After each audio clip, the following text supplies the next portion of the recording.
Ooh, nice. Alright, good. This is what I want to show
I was wondering why the hell the camera not flipping back.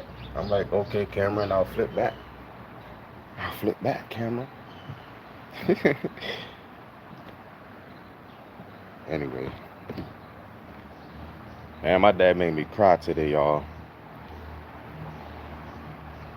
You know, we're not living in the same state. And you know, when you trying to get a hold of your parents and they ain't answering their phone and they up there in age, you try to, you know, you start thinking all the worst things that possibly go wrong. Like, why you not answering your phone? Start cussing and shit. He told me, you got a curse? I said, yeah. I didn't know if something happened to you or not. And he was like, if something did, what would you be able to do? Right? And I just started crying because what would I be able to do? You know? But it's not like I was calling him all day. I was calling him since Friday. So the motherfucker didn't answer his phone since Friday.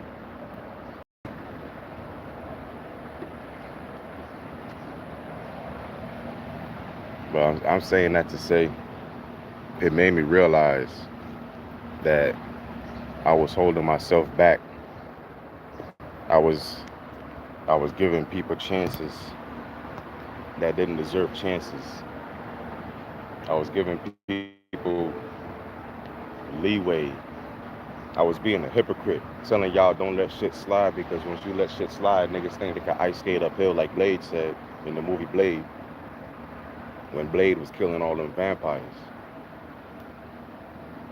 So when you slaying all these vampires out here, you can't go easy on none of them.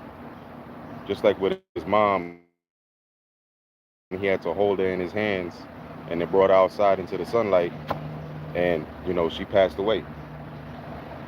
But she faded into dust, just like all the other vampires, right? And I'm not saying if your family members are vampires, you got to spare them. I'm saying if your family members are vampires, you got to hold them in your arms and bring them into the sunlight so that darkness could vanquish into dust. If you're not able to bring them to the light, you got to bring the light to them, meaning you got to be the light. And this is Light Talks with Joe Sinatra. I opened up with that little frog toad thing. It's such a little cute, adorable. I see those things all the time. I don't know what to call them, so I just call them little frog toads. Or what? The penny frog? Yeah, I'm gonna call them the penny frog. But yeah, it didn't hit me when I had to help that elder lady that fell down. But it hit me when I was trying to get a hold of my father and he wasn't answering.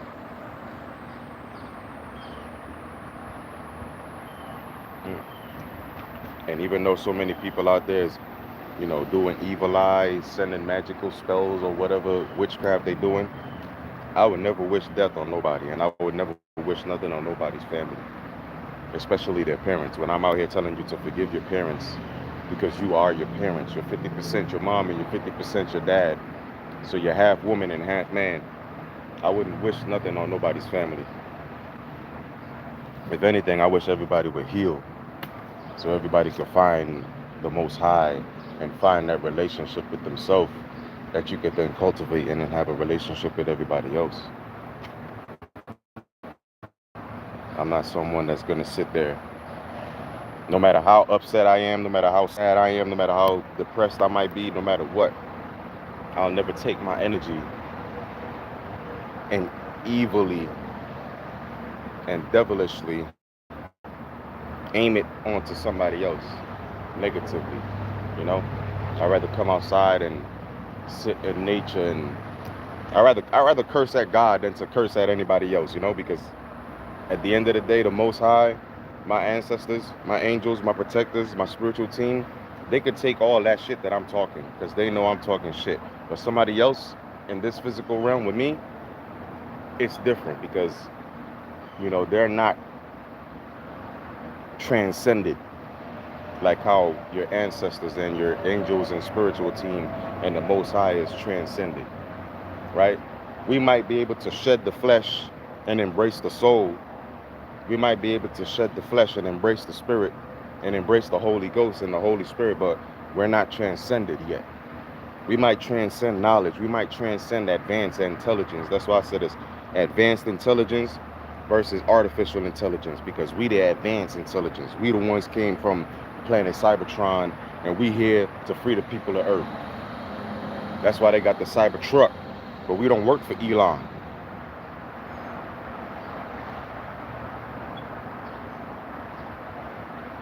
We the real musket, nigga. I've been said we trendsetters. I've been a trendsetter since I was 2 years old. Football was my first word. Literally.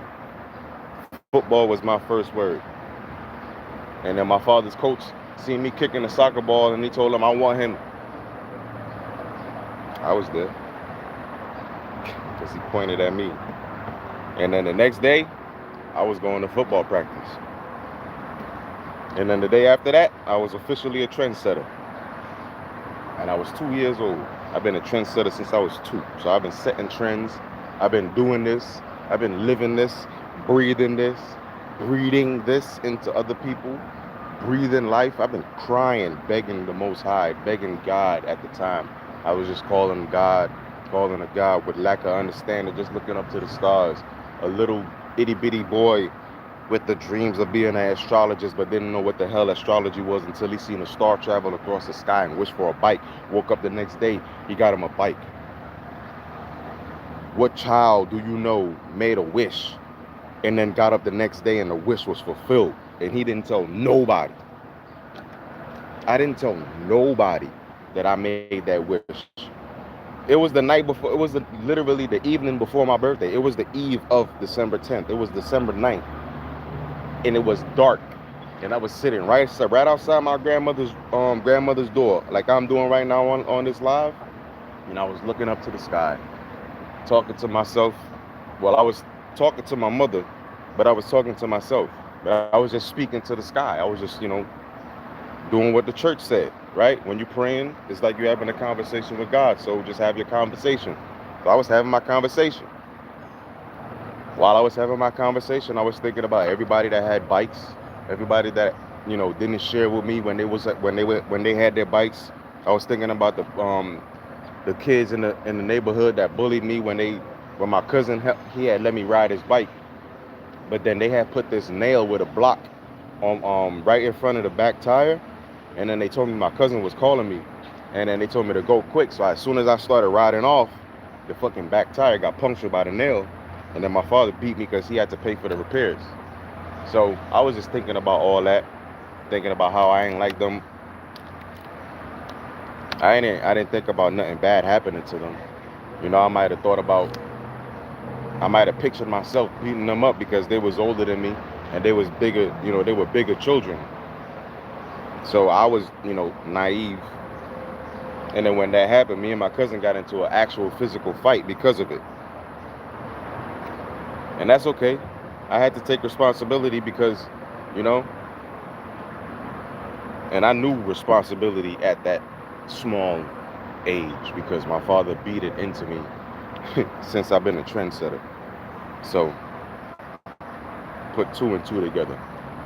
So anyway, I'm looking at the stars, having my conversation with God, like my father told me, like the church told, like the Bible say or whatever. And then lo and behold, the stars start traveling across the sky. So I was like, oh. I closed my eyes and I wish for a bite.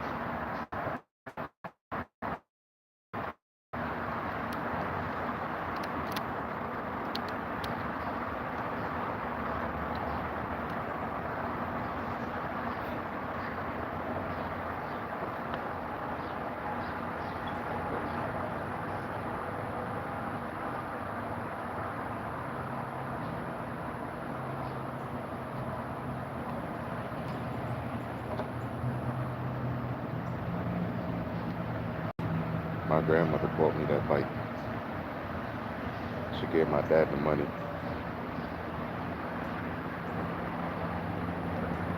She used to give my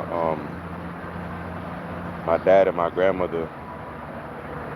They were like my mother and father growing up, and my aunt. They all they all had a hand in my brought up. See, and my aunt, she used to take me to Pizza Boys every with my uncle, rest his soul, and they used to let me eat pizza, and I used to be able to play all the games in the arcade until the arcade closed. That was my Christmas.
This might be a hard day.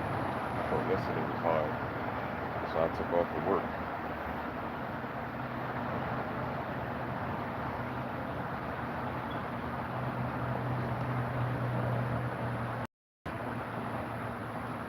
We gonna get through this.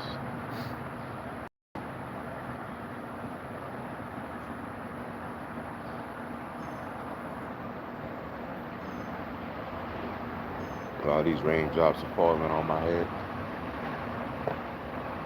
I forgot how the song go, but that's from Spider-Man, y'all. Trip. This motherfucker trip.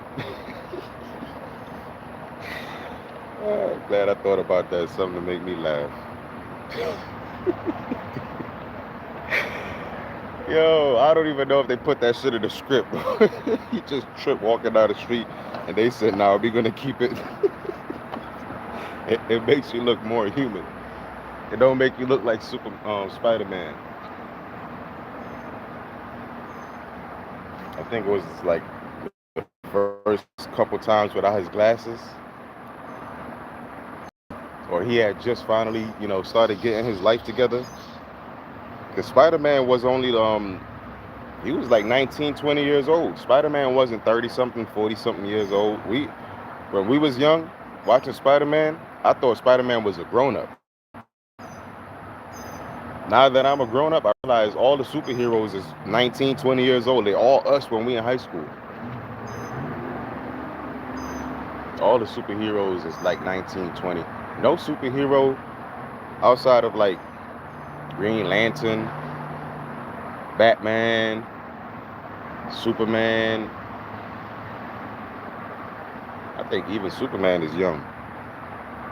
I'm not even gonna try to guess the ages of the superheroes, but I'm just saying the Marvel movies and when they showing the origins of the superheroes, they all high school kids, right? Like Spider-Man No Way Home, Spider-Man Into the Metaverse, whatever that one is.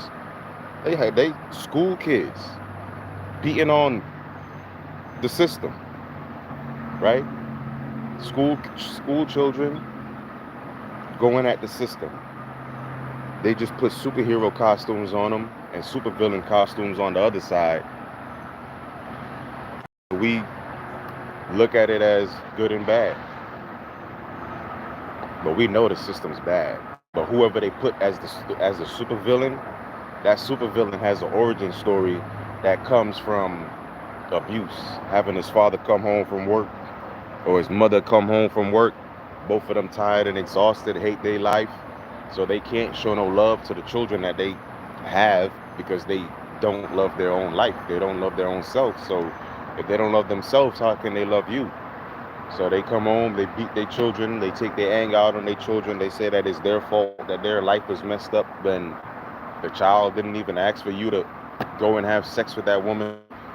The child didn't ask that woman to keep her legs open and keep the baby in there for 9 months. You have 3 months to decide whether or not you want the baby, right? The first trimester is when you decide whether or not you want the baby. That's when you should sit down and talk to that motherfucker. Sit down and talk to that man. Say, hey, I'm having this baby. Do you want to have this baby? If he says no, you got to figure out other ways. You can't continue to try to convince him that he should have this baby. You thought that when you tell him you was going to have a baby, he was going to be happy about it. And same thing, when you say, hey, I'm having this baby, I don't want it, and he says, but I want it, he can't convince you or tell you to have the baby, and he can't tell you, well, he can't control that. And you shouldn't try to control that. And he shouldn't try to control that.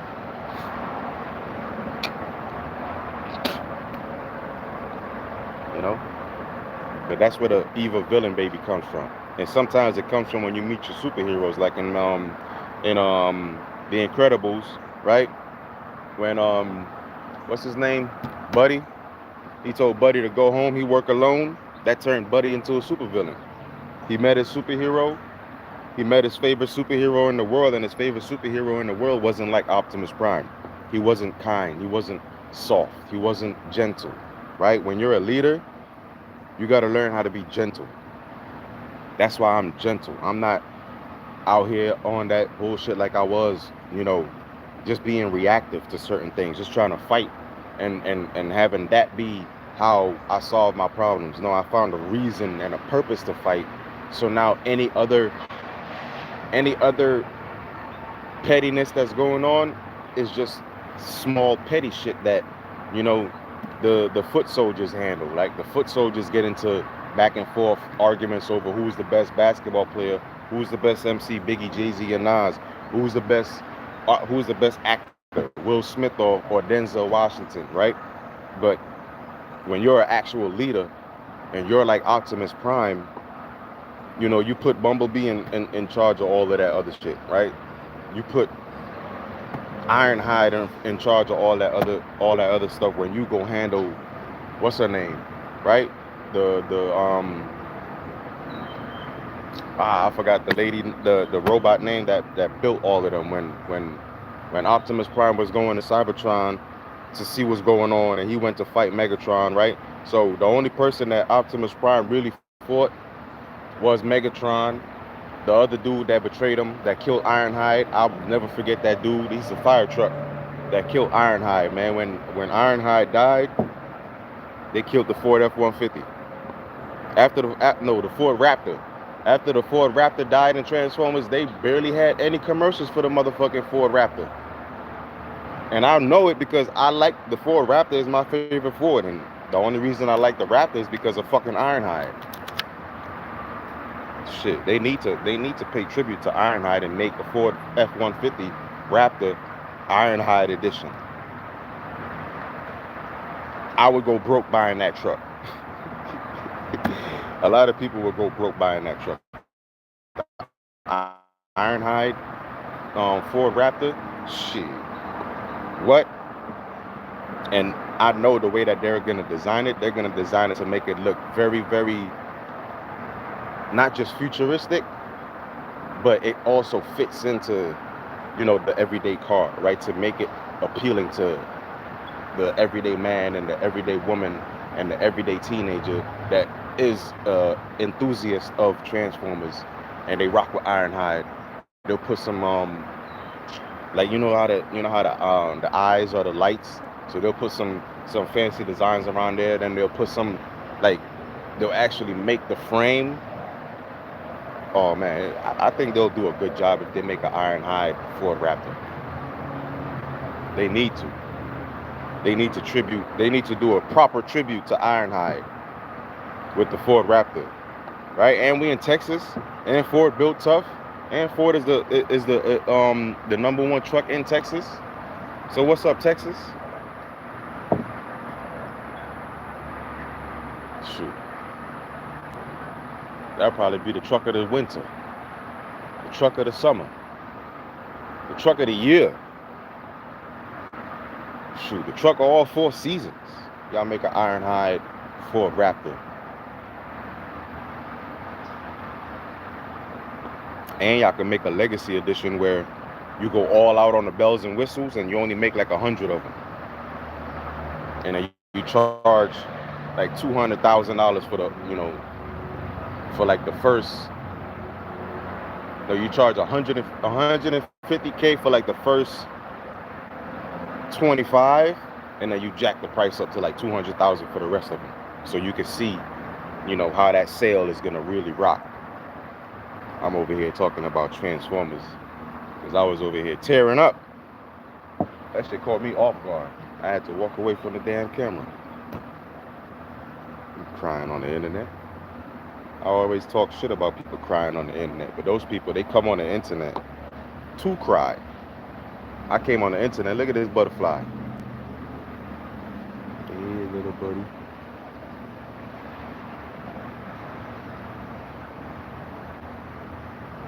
People come on the internet to cry. I came on the internet. I was talking about my story.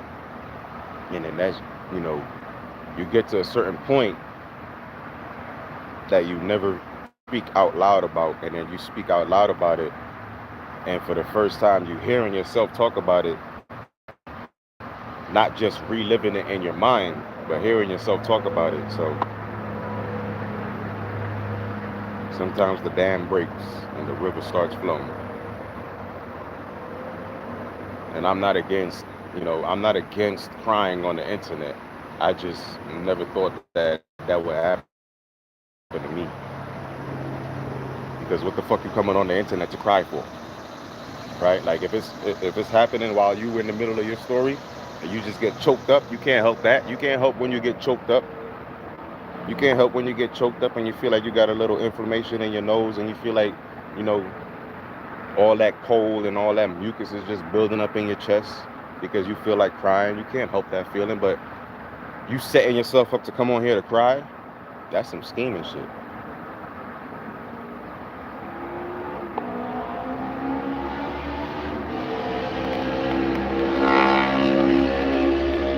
But anyway, I'm glad I came on here today. I wasn't going to. I didn't really have nothing to talk about. But I'm gonna end with this. When you master war, and you master pain, and you master death, and you master all this war shit and all this negative energetic shit, and you master all the stuff that's, you know, that takes from you, sometimes you just gotta, not sometimes, but there comes a time where you're gonna have to master peace. And right now I'm teaching myself how to master peace, how to be a master at peace. And after I teach myself how to be a master at peace, I'm gonna be a master. I'm gonna be a After I teach myself how to be a master at peace, I'm gonna master peace. And then I'm gonna be a masterpiece. And then I'm gonna come back on here and I'm gonna teach y'all how I mastered peace. To become a masterpiece. Because I'm there now, I just have to go through the lessons, right? I have to go through the how and the directions and the step by step or the whatever. Right? Whatever it is I did to be able to be a master at peace and master peace, I have to go ahead and go in my head. And then I have to write down all those notes. And after I write down all those notes, then I'll be able to touch on and do some research. Somebody's going to be on here after I put this video out, and they're going to talk about mastering peace. And they're going to say something that I didn't get to yet in my head, but I'm probably already there. So, you know, it's like a confirmation. When you say something or when you realize something and then you just look for the confirmating answer, right? The answer to corroborate all the thoughts that you had in your head. So that's what I got to do.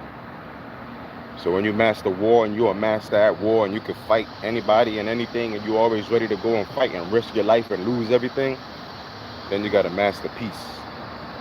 Then you got to master being peaceful. You got to master finding that peace in yourself and then finding that peace in the world and finding the peace in your environment, finding the peace in the energy that's around you and the energy that's within you. So when you give that energy outwards, it's going to be a peaceful energy. It's not going to be an energy that corroborates any illegal activities or any negative activities or any negative acts or any spiteful acts. It's just going to be positive peace,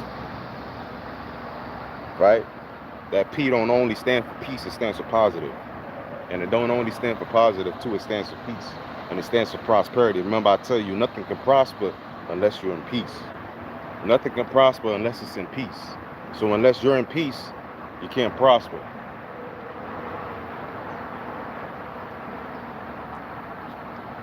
And peace is powerful.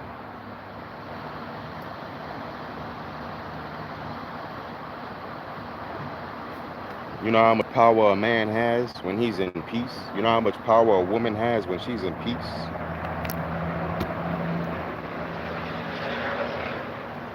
But they don't teach you that though. They try to keep you away from the bullet points. They try to keep you away from the definitive word. They tell you about the definition all the time. But unless you know what the definitive word is, you'll just be caught up and lost in whatever source they're talking about. Because you could take anything and implement it into anything. So while they're giving you the ingredients and they're not telling you what the fuck you're cooking. Let me just leave that there.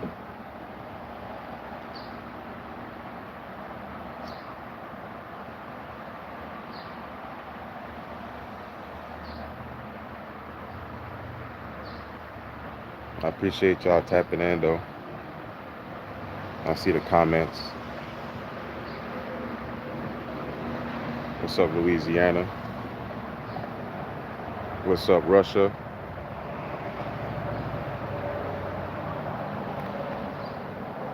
Russia again. Russia in here heavy. I love Russia. I love Russia.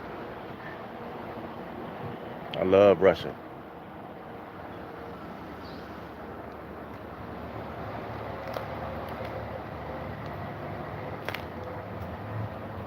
Alright.